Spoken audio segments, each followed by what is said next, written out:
नमस्कार, मैं हूं आपके साथ मयंक। आज 25 तारीख है। देखिए, कुछ दिनों पहले मैंने एक दावा किया था कि ईरान और अमेरिका के बीच जो एमओयू साइन हुआ है, इसे तोड़ने के लिए मोसाद एक बड़ी साजिश कर सकता है और यहां तक कि ईरान के कई बड़े नेताओं को टारगेट किया जा सकता है, उनका असैसिनेशन करने की कोशिश हो सकती है। इस तरह की बात मैंने आपसे कही थी। अब देखिए, एक बड़ी खबर आई है। खबर जो है वो ब्राजील से आई है और ब्राजील के एक बड़े पत्रकार ने बेहद ही सनसनीखेज दावा किया है। ये बात सामने रखना क्यों जरूरी है, इसकी चर्चा क्यों जरूरी है, वो मैं आपको बताऊंगा।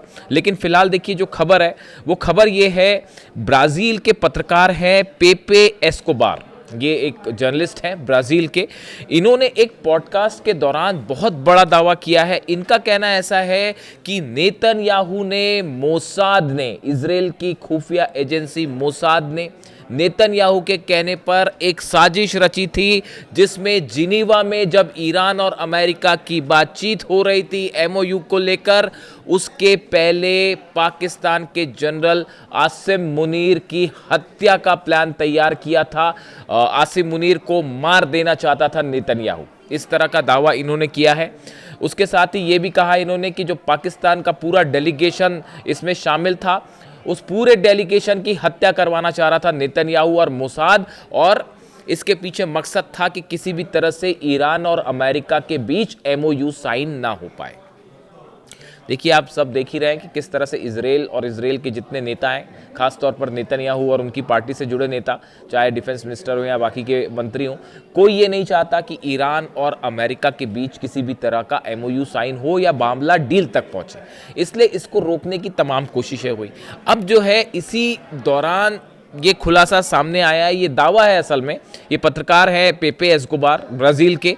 इन्होंने इंटरनेट सेलिब्रिटी हैं मारियो नोफेल, इनके साथ एक पॉडकास्ट के दौरान ये बात कही कि नेतन्याहू जो है वो जनरल मुनीर पर हत्या करके उनकी हत्या करवाना चाह रहा था, ताकि किसी तरह से जो ये ईरान और अमेरिका की एमओयू की बात आगे बढ़ रही है, ये रुक जाए। ऐसी कोशिश होने वाली थी। देखिए, मैं आपको, ये तो इन्होंने बात आज कही है, मैं आपको अपना ही खुद का 15 जून का, इसी महीने का एक वीडियो फिर से दिखाता हूं, जिसमें मैंने ये बात कही थी कि ईरान के विदेश मंत्री जो हैं अब्बास अराक्ची साहब, ये निशाने पर हो सकते हैं और ईरान के डेलीगेशन से जुड़े लोगों को या इस वार्ता से जुड़े डेलीगेशन को मोसाद निशाना बना सकता है। देखिए, बिल्कुल एग्जैक्ट यही जानकारी कमोबेश इसमें इन्होंने मुनीर की बात की है। मैंने मुनीर की बात नहीं की थी, मैंने ईरान के डेलीगेशन या जुड़े हुए डेलीगेशन के लोगों से जुड़ी बात की थी। पहले मैं आपको वीडियो दिखाता हूं। ये 15 तारीख का वीडियो है। ये इन्होंने खुलासा ब्राजील के पत्रकार ने तो अब किया है। 15 तारीख को मैंने क्या दावा किया था आपको वो सुनाता हूं। पहले आप ये वीडियो देखिए 15 तारीख का। ईरान के किसी भी बड़े टॉप कमांडर को, टॉप लीडर को असैसिनेशन की कोशिश हो सकती है। इस तरह की खबरें हैं, इस तरह की डिफेंस सर्कल में जानकारियां हैं। कई सोर्सेस से इस तरह के दावे हो रहे हैं कि इजराइल की तरफ से, मोसाद की तरफ से, नेतन्याहू की तरफ से कोई कोवर्ट ऑपरेशन भी हो सकता है और ईरान के किसी बड़े नेता को निशाना बनाया जा सकता है, ताकि एक बार फिर हालात तनावपूर्ण हो जाएं और डिरेल हो जाए, डील की जो बात है वो पटरी से उतर जाए। यानी जो पहली आशंकाएं जताई जा रही, कई डिफेंस एक्सपर्ट्स ये बता रहे हैं कि ईरान के किसी बड़े नेता को लेकर उनका असैसिनेशन की कोशिश हो सकती है और इस लिस्ट में कई नेता शामिल हो सकते हैं। मोसाद ने पहले भी इस तरह की कोशिशें की है और एक बार फिर इस तरह की कोशिश हो सकती है ताकि डील डिरेल हो जाए। देखिए, खास तौर पर अब्बास अराक्ची साहब को अपनी सुरक्षा का ध्यान रखना होगा। मैं ये बात बड़ा सोच समझ के कह रहा हूँ। कई मेरी डिफेंस एक्सपर्ट से बात हुई है और मुझे लगता है कि ईरान भी इस बात को समझता होगा कि ईरान के जितने बड़े नेता हैं, खास तौर पर जो डील में शामिल होने जा रहे हैं, उनकी सुरक्षा के पुख्ता इंतजाम करने चाहिए। ना सिर्फ ईरान में, बल्कि अगर जिनेवा जाते हैं तो वहाँ भी, अगर देश के बाहर जाते हैं तो वहाँ भी। तो वीडियो सुना आपने, देखिए ये 15 तारीख का वीडियो था जो आपने सुना। मेरे पास उस समय जो जानकारी थी, हमारे जो सोर्सेज बता रहे थे वो ये बता रहे थे कि मोसाद की एक बड़ी बैठक हुई है और मोसाद की ये कोशिश है कि किसी बड़े नेता को असैसिनेट कर दिया जाए, इस तरह की खबरें थी। और देखिए अब ब्राज़ील के पत्रकार बिल्कुल वही बात कह रहे हैं। हालांकि पाकिस्तान ने इस बात से इनकार कर दिया। जो ब्राज़ील के पत्रकार कह रहे हैं, पाकिस्तान का कहना है ऐसा कुछ नहीं है, इस तरह की खबरों का कोई कभी कंफर्मेशन नहीं करता जो ये दावे हो रहे हैं कि मुनीर निशाने पर थे नेतन्याहू के। लेकिन देखिए किसी भी पत्रकार के लिए, देखिए हमारे पास जो इन्फॉर्मेशन थी, जो वो मैंने अब तक रखी थी कि अब्बास अरागची साहब को मैंने बड़ा स्पेसिफिक ये बात कही थी कि अब्बास अरागची साहब को सावधान रहने की ज़रूरत है, ईरान के पूरे डेलीगेशन को सावधान रहने की ज़रूरत है, भले वो स्विट्ज़रलैंड में क्यों ना हो। यानी इस तरह की तमाम थ्योरीज चल रही हैं कि इजराइल मोसाद इस तरह की कोशिश कर सकता है कि किसी तरह से इस एमओयू को आगे नहीं बढ़ने दिया जाए। और देखिए अब वही बात दूसरे सोर्सेस से निकल के बाहर आ रही है। संभवतः 15 तारीख को हमने जो दावा किया, ये पूरी दुनिया में पहला पॉडकास्ट का ऐसा दावा था जिसने इस ओर इशारा किया था कि मोसाद की तरफ से कोई बड़ा एक्शन हो सकता है या इजराइल की तरफ से बड़ी कार्रवाई हो सकती है। इस तरह के दावे हैं, इस तरह के डिफेंस सर्कल में खबरें हैं और कोई असैसिनेशन प्लॉट भी हो सकता है, किसी बड़े नेता की हत्या की साजिश भी हो सकती है। ये दावा हमने किया था। देखिए मैं बार बार आपको ये बात इसलिए कहता हूँ कि हमने ये दावा किया था और ये सच हुआ। उसकी बड़ी वजह है, उसकी बड़ी वजह ये है कि आप देखें ये एक ऐसा दौर चल रहा है खबरों का जिसमें आपको इतनी सारी खबरें मिलेंगी, इतनी विरोधाभास वाली खबरें मिलेंगी। कोई खबर कुछ कहेगी, कोई खबर उसके विपरीत बातें कहेगी। ऐसे में सच क्या है ये पता लगाना बेहद मुश्किल है। मेरे दर्शकों के लगातार ये कमेंट्स आते हैं कि सर आप ये बताइए कि इसमें असली सच क्या है, हकीकत क्या है, क्योंकि इस समय तमाम इस तरह की खबरें चल रही हैं कि जो एक दूसरे से अलग होती हैं। और साथ ही ये ऐसा दौर है जिसमें कौन किसके साथ है, कौन किसके साथ धोखेबाजी कर रहा है, सामने दिखाने की कोशिश कुछ और चल रही है, पर्दे के पीछे कुछ और कोशिश चल रही है। पूरा दौर इस धोखेबाजी से भरा हुआ है। इसलिए कौन सही कौन गलत है, किसके मन में क्या है, एक्शन कुछ कर रहा है, ये हकीकत को पता लगाना बेहद मुश्किल साबित होता है। इसलिए ये बात हमारी हमेशा से कोशिश रही है। पूरे वॉर के दौरान पिछले 2 सालों से आप देख रहे हैं कि जो चीज़ सच सामने होती है, जो चीज़ हमें लगता है कि सच है, सही है, वही मैं हमेशा अपने दर्शकों के सामने रखने की कोशिश करता हूँ। देखिए मैं आपसे हमेशा फ्रैंक बात करता हूँ, जो मन की बात है मैं आपसे वही करता हूँ। मेरे को इस बात की कोई चिंता नहीं है कि कोई मुझे पसंद कर रहा है या नहीं कर रहा है, कौन खुश हो रहा है, कौन नाराज़ हो रहा है, मुझे इस बात से कोई लेना देना नहीं है। मुझे जो बात सच लगती है, हकीकत लगती है, वही बात मैंने हमेशा आपके सामने रखी। और किसी भी पत्रकार के लिए जब कोई बात उसकी कहीं सच साबित होती है तो उसे खुशी होगी। ऑब्वियस सी बात है, साधारण सी बात है कि अगर कोई पत्रकार कोई दावा करे और वो बात सच साबित हो जाए या आगे चल के वो बात सही साबित हो तो खुशी होना स्वाभाविक सी बात है। हालांकि अब मुझे ज़्यादा खुशी भी नहीं होती इस बात की। इस तरह की खुशियाँ जो होती थी वो 28 फरवरी को जो हुआ ईरान में, और जिस तरह से 86 साल के उस बुज़ुर्ग को की हत्या कर दी गई, उसके बाद जो है अली खामेनी साहब के जाने के बाद अब इस तरह की खबरें जो है वो कोई खुशी नहीं देती कि आपकी खबर सच साबित हुई या नहीं साबित हुई। देखिए मैं आपको एक बात बताऊं, ये जिस दिन अली खामेनी साहब का असैसिनेशन हुआ था उस दिन मैंने एक पल के लिए फ़ैसला किया था कि अब मैं कोई पॉडकास्ट नहीं करूँगा, अब मैं कोई खबरें ही नहीं बनाऊँगा। लेकिन मेरे कई मित्र हैं, उन्होंने ये बात कही कि अगर आप ही खबरें सामने नहीं रखेंगे तो बड़े सारे ऐसे लोग हैं जिन तक सच कैसे जाएगा, वो ये इस बात को कैसे पता चलेगा उनको कि इस जंग में ईरान की जीत हो रही है या इस जंग में ईरान कितना संघर्ष करके जो है वो ईरान हर मोर्चे पर फतेह हासिल कर रहा है। ये जानकारी लोगों तक जा ही नहीं पाएगी। इसलिए फिर अंततः मैंने फिर से इस पॉडकास्ट को कंटिन्यू करने का फैसला किया, वरना मैंने इसे बंद कर दिया होता।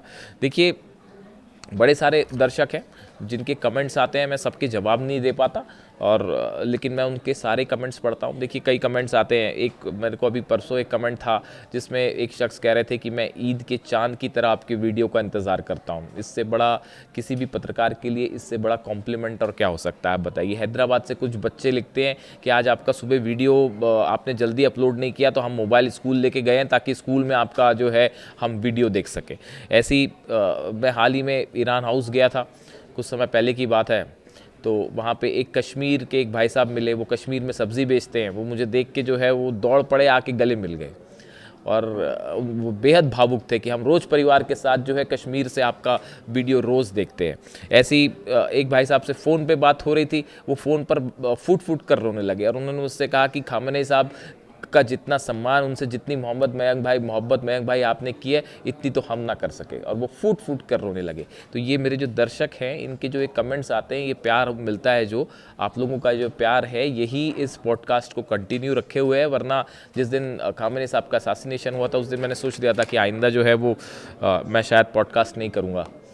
वो भारत के एक डायरेक्टर, आपने देखा ही होगा, गुरुदत्त साहब, उनकी फ़िल्म है प्यासा, उसमें साहिर लुधियानवी जो हैं, उन्होंने गीतकार हैं, उन्होंने एक उसमें गाने की लाइन है कि ये दुनिया अगर मिल भी जाए तो क्या है। हाल ही में मुझे किसी ने ये बात कही, शिया कम्युनिटी से हैं, वो मित्र हैं मेरे, उन्होंने ये बात कही कि मयंक भाई अब तो जीत हासिल हुई ईरान को, बहुत अच्छी बात है, बड़ी गर्व की बात है, लेकिन ईरान का नूर चला गया, हमारे खामनेई साहब चले गए, अब ये दुनिया अगर मिल भी जाए तो क्या है। तो वो बात मुझे अक्सर याद आती है। देखिए 28 फरवरी को जब अली खामनेई साहब के असैसिनेशन की खबर आई, देर रात को ये खबर आई थी, उसके ठीक पहले चंद घंटों पहले एक इफ्तार का कार्यक्रम था ईरान हाउस में, मैं उस पर मौजूद था। वहाँ पर कई गेस्ट मौजूद थे। ईरान हाउस में जो मैनेजमेंट होता है ईरान हाउस का, वो जलाल भाई हैं, वहाँ पे देखते हैं, अशरफ भाई वहाँ का मैनेजमेंट देखते हैं। और देखिए वो ऐसी शाम थी जब इस तरह की खबरें थी कि अली खामनेई साहब पर जो है वो हमला हुआ है, लेकिन अब वो कैसे हैं इसकी जानकारी किसी को नहीं थी। और उस इफ्तार के दौरान बार बार जलाल भाई जो है वो मुझसे आके ये पूछते रहे कि मयंक भाई क्या कोई नई खबर तो नहीं आई है, कोई नई खबर आई है क्या। हम सब के मन में एक आशंका थी कि कहीं अली खामनेई साहब पर कोई हमला तो नहीं हुआ है, वो कैसे हैं। और मैं बार बार उनको ये कहता, जलाल भाई जैसे ही अपडेट आएगा मैं आपको बताऊंगा।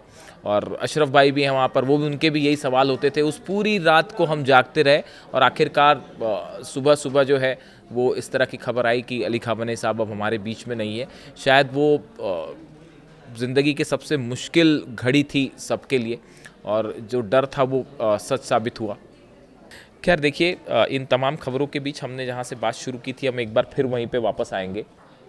कुल मिला के जो कहानी है ये कि नेतन्याहू मुनीर को मरवाना चाहते थे, इस तरह का दावा है। इसकी हकीकत क्या है, लेकिन एक बात तय है, ईरान और अमेरिका के बीच जो ये MOU है, इसको लेकर एक बड़ा प्लॉट तैयार है, एक बड़ी साजिश तैयार है कि किसी भी तरह से इसे आगे बढ़ने से रोका जाए, और कैसे दो मुद्दों पर, एक कंपनसेशन जो ईरान को दिया जाना है, हॉर्मूज का मुद्दा, और तीसरा है यूरेनियम इंस्पेक्शन। ये 3 मुद्दे ऐसे हैं जिस पर ये MOU टूट सकता है। और इसी बीच देखिए इजराइल की तरफ से ये बात, इजराइल के जो सोर्सेज बता रहे हैं, जो इजराइल से खबरें आ रही हैं, आप देखिए लगातार लेबनान पर अब भी हमले जारी हैं। आप देखिए गजा में जो है, मैं अलग से एक वीडियो पे बात करूंगा, गजा में छोटे छोटे बच्चों को अब भी निशाना बनाया जा रहा है, अब भी वहाँ छोटे छोटे बच्चों की हत्या की जा रही है।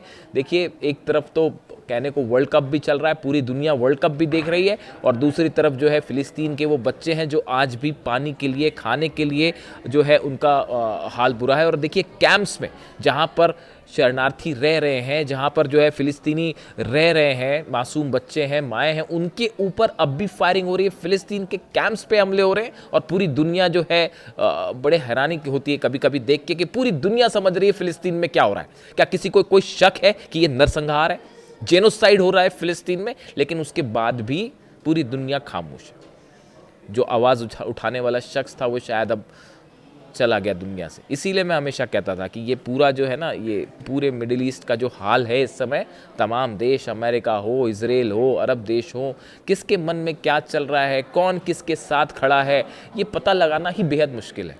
खामनेई साहब थे जो एक बार कह दिया वो पत्थर की लकीर होता, उससे कभी पीछे नहीं हटते, हर बात बेहद सोच विचार के कहते। उनका विजन, उनकी सोच, उनकी दूरदृष्टि, मुझे तो बहुत ज़्यादा सीखने को मिला उनसे।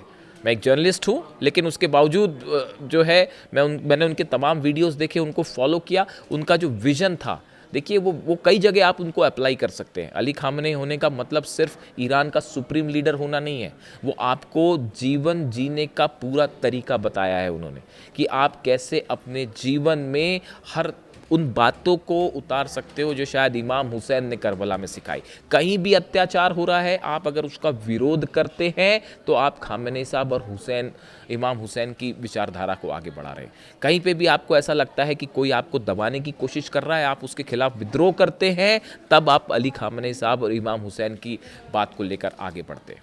जब आप ये बात समझ पाते हैं, अली खामेनेई साहब का ये विजन था जिसकी वजह से आज ईरान ने जीत हासिल की है, कि सच को देख पाते थे वो।